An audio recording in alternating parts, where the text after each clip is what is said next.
दोस्तों नमस्कार। मुझे सब्सक्राइब करें और मेरे साथ बने रहें। दोस्तों मैं बताना चाहता हूँ किसी कार्य में हम सफलता कैसे प्राप्त करते हैं। सफलता प्राप्त करने के लिए वास्तव में हम कोई कार्य कर लेते हैं और वो कार्य हो जाता है तो हम ये मान लेते हैं कि हम इस कार्य में पारंगत हो गए, ये कार्य बहुत अच्छा है और हम इसी तरीके से कार्य करेंगे तो उसमें हमको सफलता मिलती रहेगी। एक मनोबल, सफलता जो है मनोबल बढ़ाने के लिए बहुत जरूरी है, लेकिन एक कार्य की पद्धति होती है। यदि हम कार्य को पद्धति के अनुसार व्यवस्थित करते हैं, नियम से करते हैं, हर कार्य जो है एक जैसा नहीं होता, हर कार्य में अलग अलग तरीके से करने की पद्धति होती है। जैसे हम किसी बाहरी कार्य को, या हर कार्य सरल नहीं होते हैं, तो कठिन कार्यों को हम किस तरह से कर सकते हैं ताकि उसमें हमको सफलता मिल जाए और हम उस कार्य में सफल हो जाएं और कार्य को आप अच्छे से कर सकें। इसलिए हमने सोचा कि एक छोटा सा वीडियो आपको दे दें जिसमें किसी कार्य में सफलता कैसे पाएं। कभी क्या होता है कि ऐसे कठिन काम हो जाते हैं जो कि हम नहीं कर पाते हैं और हम किसी से भी पूछते हैं तो वो भी कार्य उतना सही नहीं हो पाता है। लेकिन यदि हमको मालूम हो जाए तो हम अपने से ही उस कार्य को आसानी से कर सकते हैं। देखिए दोस्तों, कार्य जो कठिनाई वाले कार्य होते हैं उनमें वास्तव में सभी कार्य में दो तरह की परेशानियां आती है। यदि दो तरह की चीजें आपके पास हों तो आप कार्य को आसानी से कर सकते हैं। पहला है धैर्य और दूसरा है आध्यात्मिक।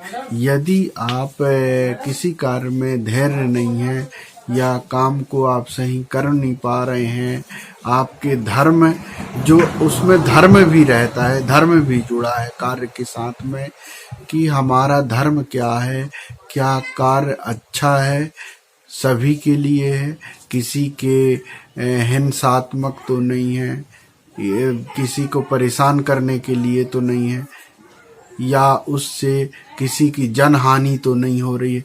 जो किसी भी प्रकार के नुकसान के लिए कार्य हो रहा है वो कार्य जो है सफलता की श्रेणी में नहीं माना जा सकता है, क्योंकि आप किसी को नुकसान पहुंचा करके आप जो है अपना परिणाम अच्छा करना चाहते हैं, यह भी सफलता में नहीं आता है, लेकिन हम उसको मान लेते हैं।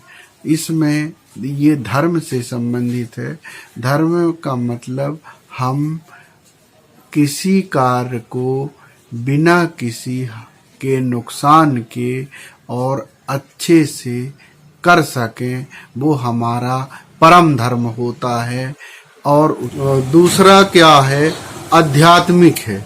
आध्यात्मिक का मतलब होता है हम हमारे जो धार्मिक ग्रंथ हैं उनमें जो, क्योंकि किसी न किसी सभी धर्मों में सत्य के बारे में दिया होता है कि वास्तविकता में हमारा धर्म क्या है, हम आध्यात्मिकता को किस तरह से अपनाते हैं। आध्यात्मिक का मतलब होता है कि किसी कार्य को आप कैसे करेंगे, कुछ न कुछ हमारे जो पूर्वज हैं, चाहे ऋषि मुनि हो, भगवान हो, देवता हो, उनके जो ग्रंथ हैं, इतिहास है, उसका भी सहारा आपके जीवन के सफलता के लिए अमृत के समान है।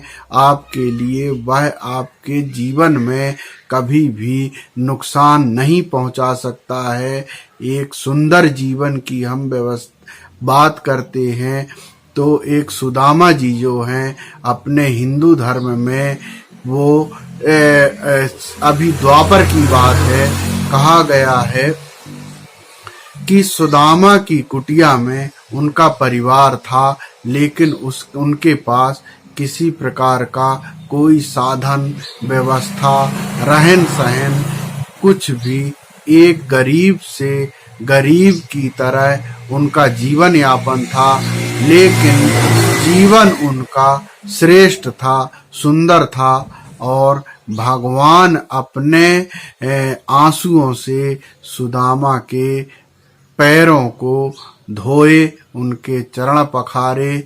ऐसे हमारे भक्त हैं सुदामा, तो हम आध्यात्मिक से भी शक्ति प्राप्त कर सकते हैं, जिसके कारण वह आपके धर्म और कार्य में सफलता के लिए एक महत्वपूर्ण योगदान हो सकता है। कहते हैं सोने में सुहागा के समान आपका जीवन आध्यात्मिक में जुड़ने से हो सकता है।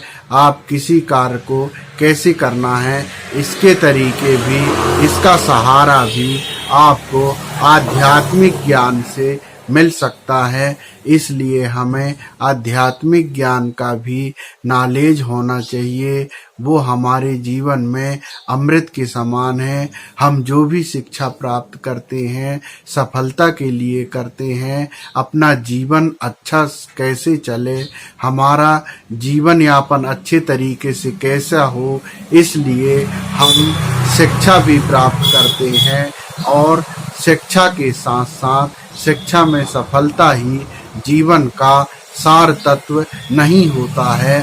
सार तत्व तो ये है कि आप अपने कार्य को अच्छे से कैसे करें और उसको सफलता कैसे पाएं, उसको आध्यात्मिक का सहारा कैसे लें और हम जनप्रिय कैसे बने, यही परम लक्ष्य है। यदि जनप्रिय व्यक्ति नहीं होता है तो एक सामान्य किसी भी जीव के तरह उसका जीवन यापन, संपूर्ण जीवन अपने ही स्वार्थ में खत्म हो जाता है और उसका अस्तित्व समाप्त हो जाता है। इसलिए अस्तित्व वही है जो सदा के लिए रहे, लेकिन सदा के लिए हमारा छोटा सामान्य जीवन तुच्छ हमारा एक जीव आत्मा है जो ना निर्गुण में है ना सगुण में है। लेकिन हम सफलता के विकास दो माध्यम से कर सकते हैं, वो मैंने आपको बताया। हो सकता है मेरा बताया हुआ कभी ना कभी किसी के जीवन में कुछ अच्छा हो सकता है। इस प्रयास से मैंने सोचा कि ये वीडियो बना करके अपलोड कर दूं, ताकि भविष्य में जो हम देखेंगे वो उनको कुछ न कुछ जो है उनके जीवन में परिवर्तन कर सके। दोस्तों नमस्ते।